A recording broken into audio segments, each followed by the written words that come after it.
Bonjour et bienvenue à musculationprise-de-masse.com, l'endroit où on répond à vos questions de musculation. Et justement, cette semaine, on fait un blitz. Donc, si vous voulez nous poser vos questions de musculation, il y a un lien juste en bas ici, mais tout particulièrement, on aimerait recevoir vos questions qui traitent des abdominaux. Donc, si vous avez des interrogations là-dessus, posez-nous vos questions. Et j'en ai une question cette semaine et elle ne porte pas sur les abdominaux, mais on va y répondre pareil. Donc, Giolet Lavigne, d'après moi, ça doit être un nom de famille. Donc, Giolet Lavigne nous pose la question. Il vient de Québec, 30 ans, 12 ans d'expérience en musculation. C'est quand même pas pire. Bonjour les gars, vous parlez souvent de muscu et c'est fort passionnant. Merci. Mais un sujet dont vous parlez peu, c'est quand les gens font un autre sport en plus de leur musculation. C'est vrai.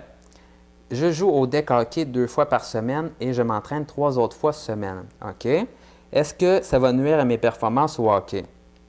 Alors, on va répondre à ça. Est-ce que je ne devrais pas plutôt jouer 2 fois et m'entraîner 2 autres fois? Rapide comme ça, je dirais oui. J'ai remarqué que je suis moins explosif au hockey quand je m'entraîne beaucoup. Qu'est-ce que vous feriez? Qu'est-ce que je devrais faire pour être plus explosif au deck hockey? Est-ce que je dois faire moins de cardio, prendre une journée de congé avant chaque match? Est-ce que c'est simplement mon mental, le fait que je vois ça beaucoup trop et que je me sens moins explosif lors des matchs? Première réponse, non, ce n'est pas ton mental, c'est probablement pour de vrai. Donc, ce qui arrive souvent quand on commence à pratiquer un sport, c'est qu'on s'est entraîné par avant, puis on est frais et dispo, on est motivé durant notre première séance, notre premier coup qu'on va faire notre sport, et on va faire une bonne performance. Et par la suite, à chacune des fois qu'on va aller jouer à notre game, ça se peut que notre performance diminue. Et si tel est votre cas, il peut y avoir quelques raisons là-dessus.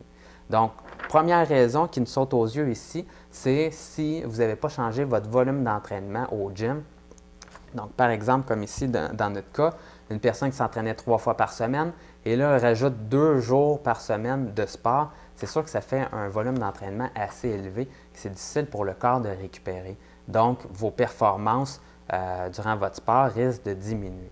L'autre chose qui peut arriver si vos performances diminuent durant votre sport, c'est que vous pouvez avoir des petites blessures qui se font au niveau de vos jambes, au niveau de vos muscles. Et à ce moment-là, ça serait bien de faire des étirements ou du massage pour réussir à replacer la qualité de vos fibres musculaires parce que ça peut faire des petites adhérences musculaires et à ce moment-là, vos muscles ne réagissent pas aussi bien. Puis si vous avez l'impression d'avoir les jambes lourdes, quand vous courez ou vous faites votre sport, c'est probablement que ça serait très bon de vous étirer, particulièrement de faire du massage. Si vous faites du massage sur vos jambes et que ça fait extrêmement mal, c'est vraiment signe que vous étiez dû pour en faire et que la qualité musculaire de vos fibres n'est pas super bonne ces temps-ci. Donc, première réponse là-dessus. Maintenant, comment aborder l'entraînement avec un sport? Donc, si c'est votre cas, vous jouez au hockey, au frisbee, au soccer, ce que vous devez faire, c'est pas essayer de vous améliorer pour votre sport ou essayer de prendre de la masse musculaire durant une saison. Tout athlète de haut niveau va s'entraîner vraiment intensément durant le hors-saison pour essayer de s'améliorer pour son sport. Et une fois qu'on est rendu durant la saison sportive, on maintient les acquis. Donc, ce n'est pas le temps à ce moment-là de monter votre volume d'entraînement, c'est le temps de récupérer entre chaque match et de maintenir au gym les acquis que vous avez réussi à prendre durant leur saison, donc la saison morte.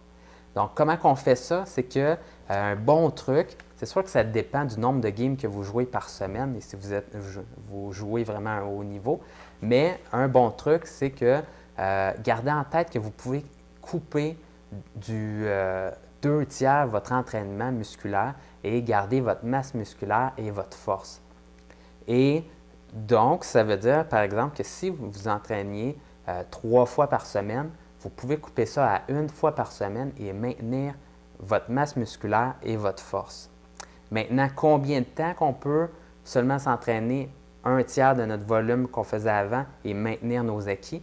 Ça va dépendre, ça faisait combien de temps que vous entraîniez auparavant. Donc, par exemple, dans notre exemple ici, si vous avez 12 ans d'expérience en musculation, ça fait vraiment longtemps que vous avez la même force, la même masse musculaire, vous risquez d'être capable de maintenir ça très, très longtemps en faisant seulement 1/3 de votre entraînement.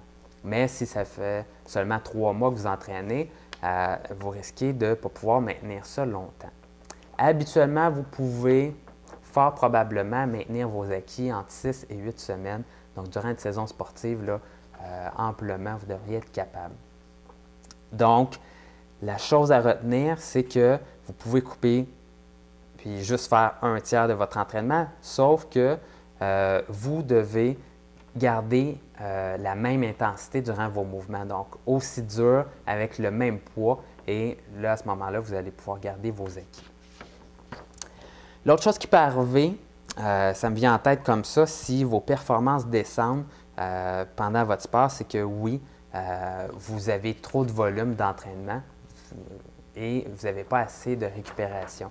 Si vous sentez qu'au gym, vos poids descendent, que durant votre sport, vous êtes moins explosif, moins énergique et que également dans votre vie, vous avez de la difficulté à dormir, par exemple, vous n'avez plus faim non plus pour manger, ça se peut très bien que vous soyez en surentraînement. Ça peut être d'autres choses qui se passent dans votre vie puis que, dans le fond, ça ne va pas bien avec vos amis, avec votre famille, mais ça peut être votre sport. Et si vous avez l'impression de faire une relation avec ça, c'est que vous en faites trop. Et là, la meilleure solution pour vous, c'est d'arrêter de faire du sport et de l'entraînement pendant au moins une semaine. En fait, vous devriez arrêter jusqu'à temps que vous ayez le goût et l'énergie vraiment pour vous dire hey, « j'ai vraiment le goût d'aller au gym ». Et à ce moment-là, vraiment la meilleure chose pour vous, c'est de prendre ce repos-là, puisque votre corps est comme en dessous de l'eau présentement et tout ce qu'il veut, c'est sortir la tête de l'eau pour avoir un peu d'énergie puis vouloir se réentraîner, sauf que vous le calez toujours avec une séance d'entraînement ou une séance de sport supplémentaire. Donc, si c'est votre cas, prenez au moins une semaine de repos et vous allez voir, vous ne perdrez pas vos acquis, vous ne perdrez pas vos performances. Même, vous allez monter, vous allez vous rendre compte qu'une semaine de congé va vous permettre de mettre plus pesant sur chacun de vos exercices. Donc, c'est la preuve que ça va avoir été bénéfique pour vous. La dernière question, bon, je couvre quand même pas mal d'affaires aujourd'hui. Si